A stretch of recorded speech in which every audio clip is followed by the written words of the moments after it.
마가복음에 보면 이제 예수님이 병자를 고치는 일이 참 많죠. 아마 사복음 중에서도 마가복음이 특별히 병자 고치는 일이 많습니다. 왜 많아요? 마태, 마가, 누가, 요한 중에서 병 고치는 일이 마가복음에 많은 이유가 무엇이죠? 사복음서는 예수님의 사역을 조명한 것이지만 그 대상이 다릅니다. 읽는 대상이. 마태복음은 주로 유대인들이 읽기 때문에 그 구약 성경 인용을 많이 했어요. 왜? 그 유대인들은 구약 성경이 아주 민감하니까요. 그래서 구약 성경을 많이 인용해서 예수님을 소개합니다. 하지만 이 마가복음은 그 대상이 로마에 있는 기독교인들, 그러니까 그들은 이방인이라고 말할 수 있죠. 이방인들이 많으니까 그들에게는 뭐 구약 성경을 인용해도 관심이 별로 없어요. 그들에게는 그냥 눈에 확 보이는 게 있어야 돼요.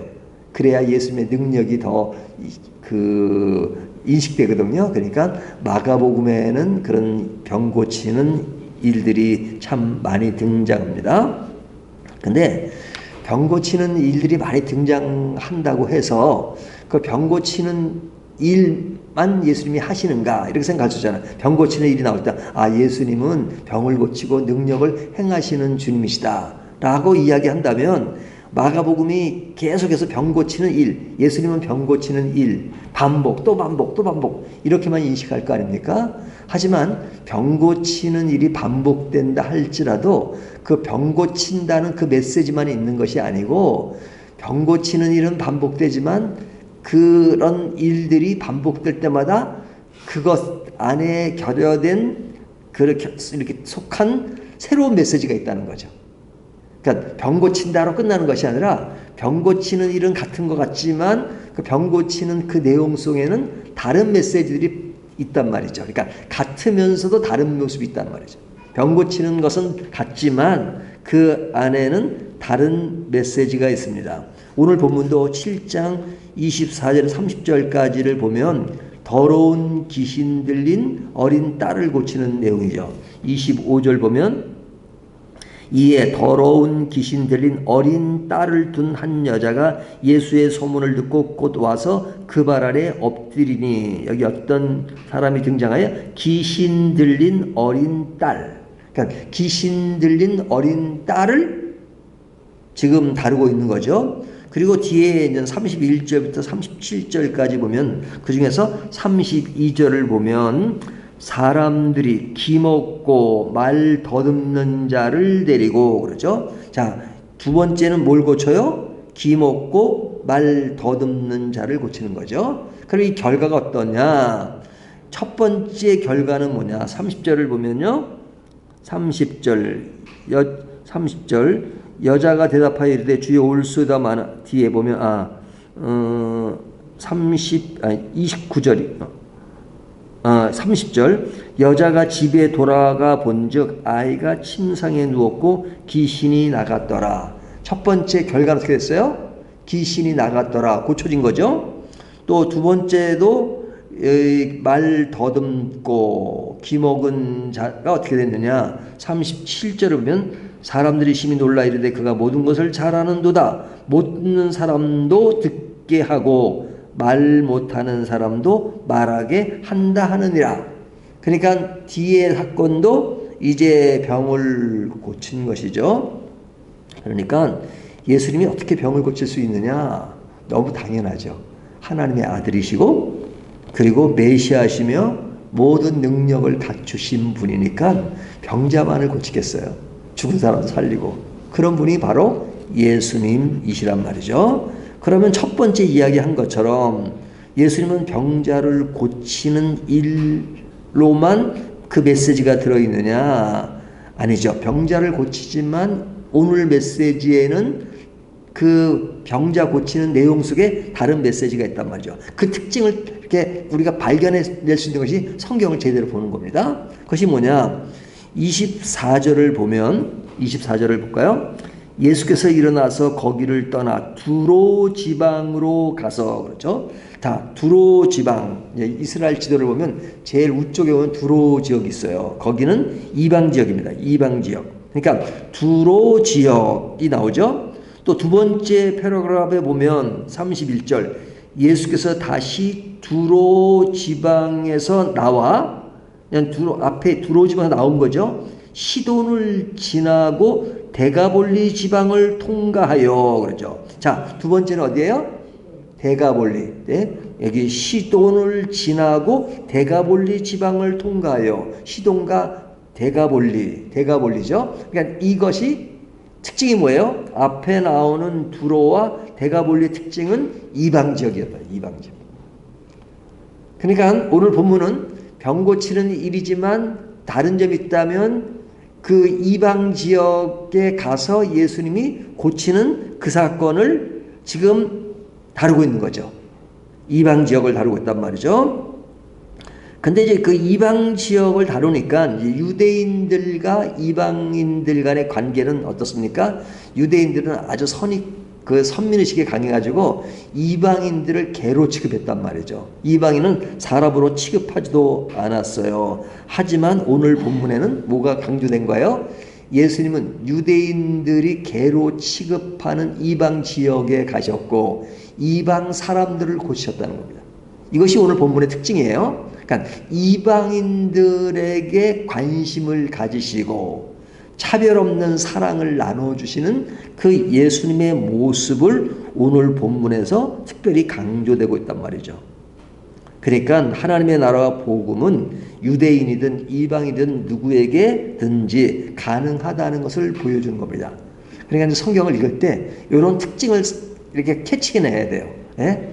그냥 그런 캐치가 없으면 오늘도 병자 고치셨네? 오늘도 병자 고치셨네? 그러니까 맨날 보면 다 똑같이 병자만. 그러니까 성경은 맨날 병자 고치는 것만 생각한단 말이죠. 하지만 병자를 고치는 너무 당연한 거고 그 안에 다른 메시지가 뭐냐를 발견해야 된단 말이죠. 자, 그렇다면 그 다른 메시지가 이방인들에게도 하나님의 능력이 가고 복음이 전파된다는 것, 그것을 오늘 본문이 말씀해주고 있는데요. 조금 디테일하게 살펴보면, 자, 앞에 나오는 그 병자는 어린 딸이죠. 어린 딸입니다. 여기 보면 어린 딸을 둔 25절 이에 더러운 귀신 들린 어린 딸을 둔 한 여자가, 자, 병을 가진 사람은 누구예요? 어린 딸이죠. 하지만 어린 딸은 오늘 본문에 나오지만 예수님 앞에 있어요, 없어요? 없습니다. 누가 등장하냐면 그 엄마가 등장하죠. 그 엄마 되는 사람이 예수님께 찾아와서 예수님께 고쳐달라고 하는 겁니다. 여기 25절 이에 더러운 귀신 어린 딸을 둔 한 여자가 예수의 소문을 듣고 곧 와서 그 발 아래 엎드리니, 그 귀신 들린 자가 엎드리는 게 아니고 귀신 들린 자의 어머니가 앞에 와서 지금 엎드리고 있는 겁니다. 엎드려서 고쳐달라고 해요. 그러니까 예수님이 그의 말을 듣고 어떻게 해주세요? 예수님이 고치긴 하시는데 그 고치기 전에 그 여인에게 조금 좀 서운한 말씀을 하시죠. 그 서운한 말씀이 뭐예요?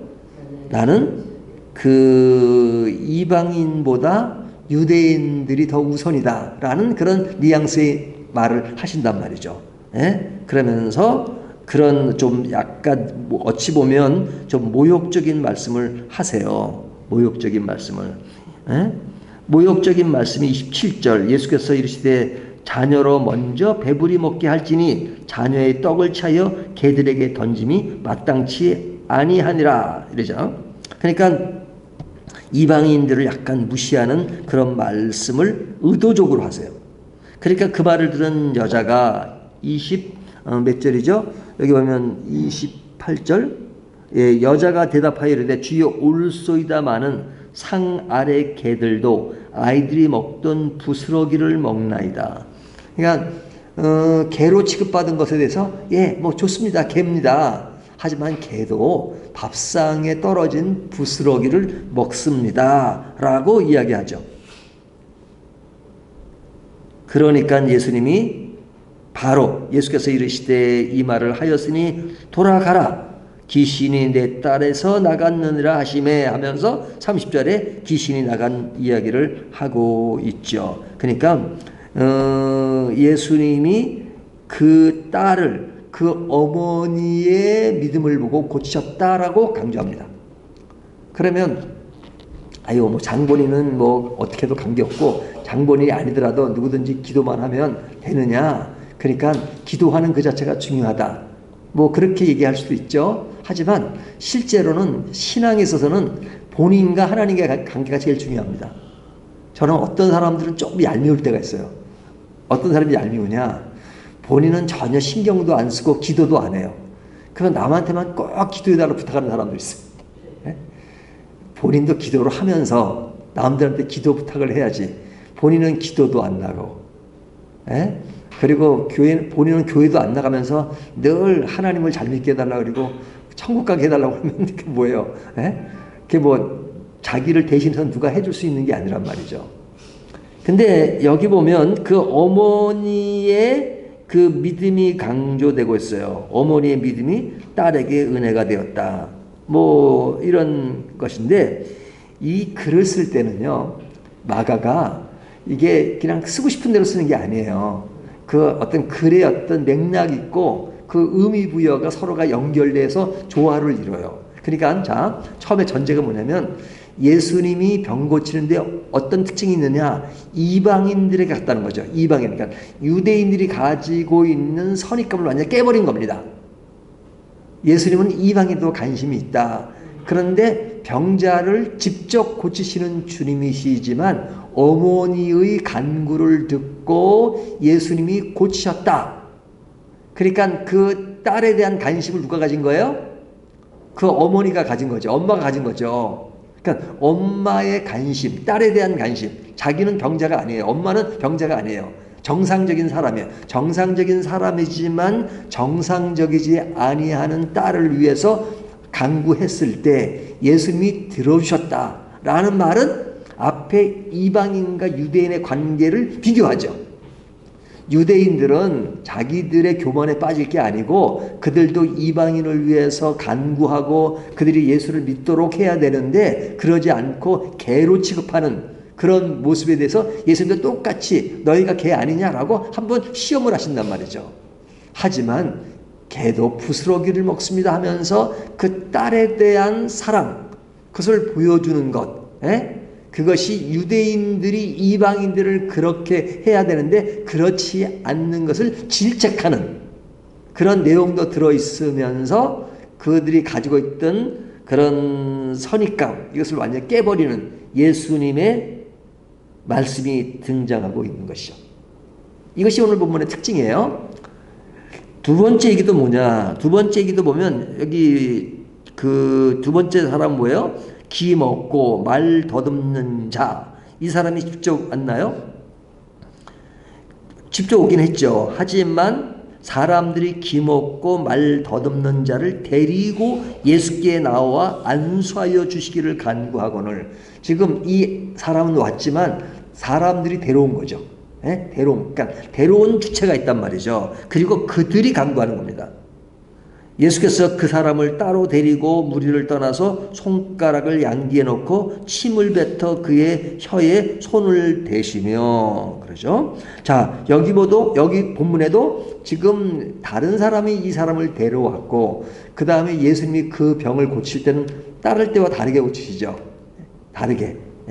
여기 보면 손가락을 그의 양기에 넣고 침을 뱉어 그의 혀에 손을 대시며 하늘으로 탄식하시며 그에게 이르시되 에바다 하시니 이는 열리라는 뜻이라 그러죠.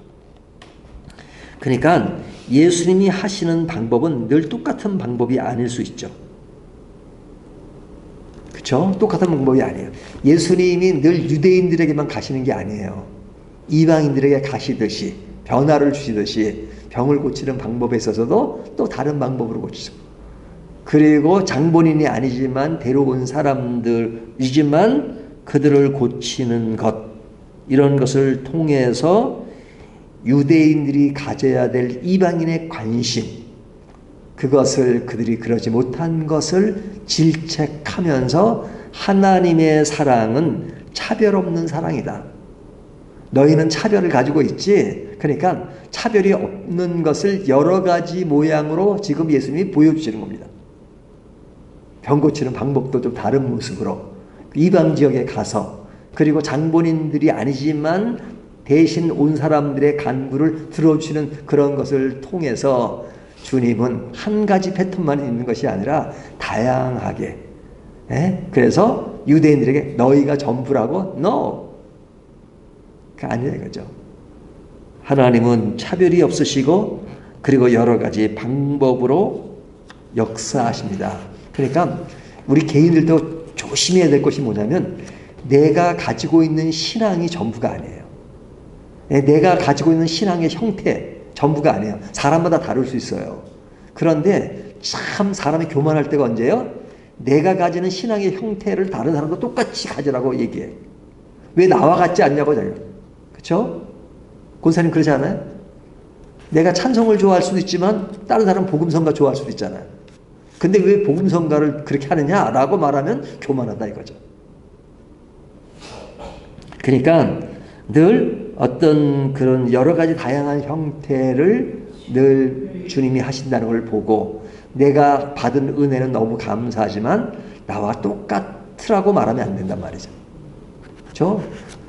내가 조용히 기도한다 그래서 뭐 그냥 그렇게 소리내서 기도하지 말라 그러고, 내가 소리내서 기도한다 그래서 또 조용하지 말라고 이러면 안 된단 말이죠. 사람마다 특징이 있고 그러잖아요. 그 기도하는 사람들도 보면요, 역사적인 인물 중에 스펄전 목사님 같은 경우는요, 이렇게 별로 기도를 많이 안 해요. 스펄전 목사님. 근데 기도를 많이 안 하겠다. 이게 뭐 좀 모순처럼 얘기지만 무릎을 꿇고 기도하는 시간이 많지 않고 늘 다니면서 기도해요. 버스를 타거나 차를 타거나, 그러면 차만 탔다면 그냥 기도. 걸어 다니면서 그냥 아까우니까 기도. 그러니까 늘 다니면서 기도하는 스타일이에요. 그 사람 보고 왜 무릎을 꿇고 기도하지 않느냐라고 말하면 무슨 일이죠. 또 어떤 분은 그 무릎을 꼭 꿇고 기도하시는 분이 있어요. 또 A.W. 토저라는 분 있죠. 이분은 늘 엎드려서 또 기도하세요. 구약의 그렇게 기도하신 분이 있어요. 그러니까 로이 존스 목사님이 그 A.W. 토저라는 분을 만나서 한 이야기가 있는데, 그의 어떤 신앙의 형태를 보면 자기랑 너무 다르다는 거죠. 하지만 그도 하나님을 사랑하고 나도 하나님을 사랑하고, 약간의 믿는 형태는 좀 다르지만, 그 로이 존스 목사님 청교도적인 신앙에 강하고, 토조 같은 경우는 아주 그런 건전한 신비주의자라 그러거든요. 토조 같은 경우는. 그러나 그 신앙은 아름답다. 기도를 엎드려서 하든, 어떤 사람은 앉아서 하든, 길거리 다니면서 하든, 그거는 그 사람마다 특징이 있는 거잖아요. 내가 무릎 꿇고 기도한다 그래서 왜 무릎 꿇고 기도하지 않느냐 라고 말하면 그건 교만한 것이죠. 우리의 신앙의 형태가 다른 것이잖아요. 그것을 오늘 본문은 우리들에게 보여주면서 이스라엘 백성들이 얼마나 편협하고, 자기들 아니면 다 개로 생각했던 그 모습에 대해서 아니다 하는 것을 오늘은 다른 방편으로 보여주는 겁니다. 내용은 크게 병 고치는 얘기지만 그 속에는 그런 메시지를 담고 있는 것입니다. 오늘 이 말씀을 가지고 우리들의 어떤 삶이 얼마나 다양하고 그러면서도 존중하고 또 내 독단에 빠지지 않는 것이 얼마나 중요한가 하는 것을 다시 한번 생각하게 합니다.